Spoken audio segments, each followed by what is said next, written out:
Okay, so BMW R90 brake pad replacement. So tools na kailangan, number 1 is WD-40 plies, flower, Allen, size is T43, extra Allen para sa pag-push ng pin. Wala akong martilyo, so ito na lang malaking Allen na T19. So ayun, so disassemble muna natin yung caliper. So first thing first is alisin muna natin itong bolt. So ito malambot ng tanggalin kasi inano ko niya, niluwagan ko na kanina, so kayang-kaya ng kamay yun. So dalawang bolt lang naman kailangan tanggalin dito and isang pin.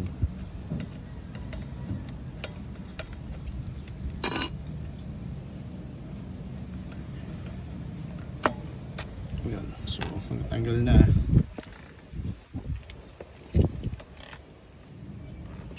next is tatanggalin natin tong pin. Yan. So kinamay ko na lang, pero kailangan mong gamitan ng plies yan. And after that, pasok mo tong maliit na Allen flower para itulak yun itong pin. Yun, tulak na natin.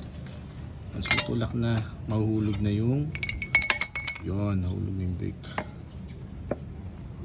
So ito yung brake pad natin.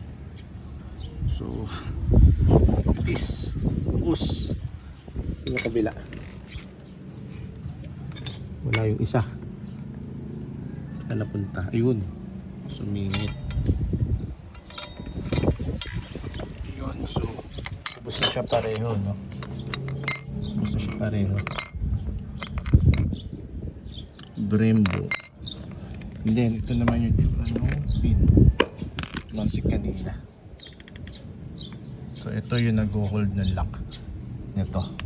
So position yan is ganyan, then nakatuhog lang yun dyan, then may butas dyan sa pin na to, dito nakatusok yan.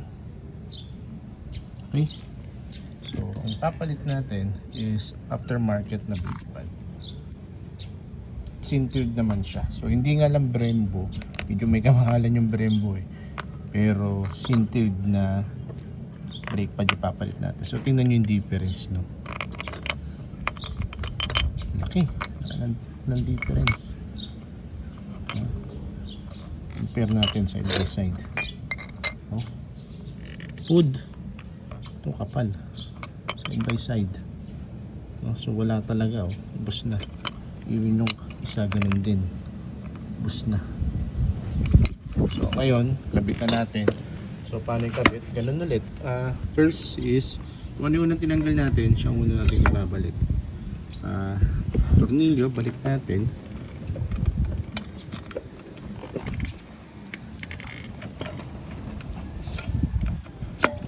Ayan.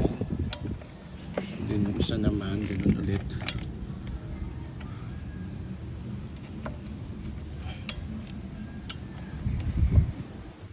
By the way, itong unit natin sobrang dumi, no? Hindi pa natin ulit ito napapahugasan since pumunta tayo ng Visayas at nag-loop tayo. Sumali tayo Ironman.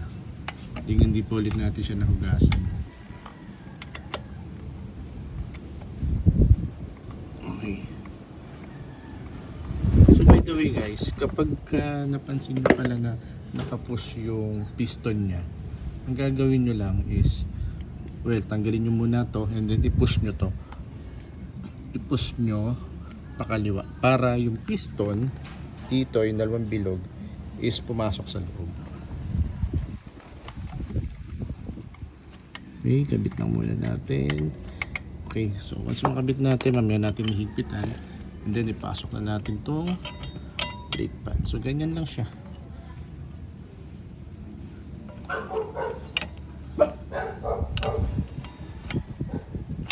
Yan. So once mapasok mo na, susunod mong papasok naman is itong pin. So yung mga basic na ganitong palit ng brake pad is dapat meron tayong konting, dapat kaya na natin gawin to para at least hindi na tayo magbayad. No. Actually hindi naman sinasabi na ibang mekaniko. So once mapasok natin siya, pwede natin tong higpitan. Okay. Okay. So may gamitan natin to ng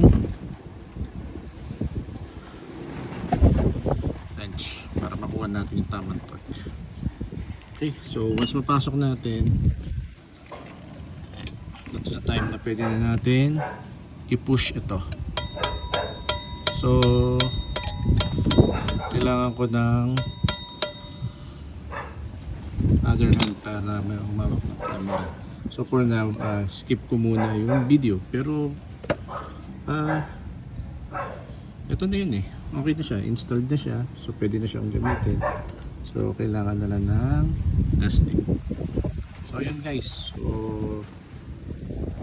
at least idea kayo paano magpalit ng rear brake pad ng BMW R90 Urban GS 2023 model. Alright.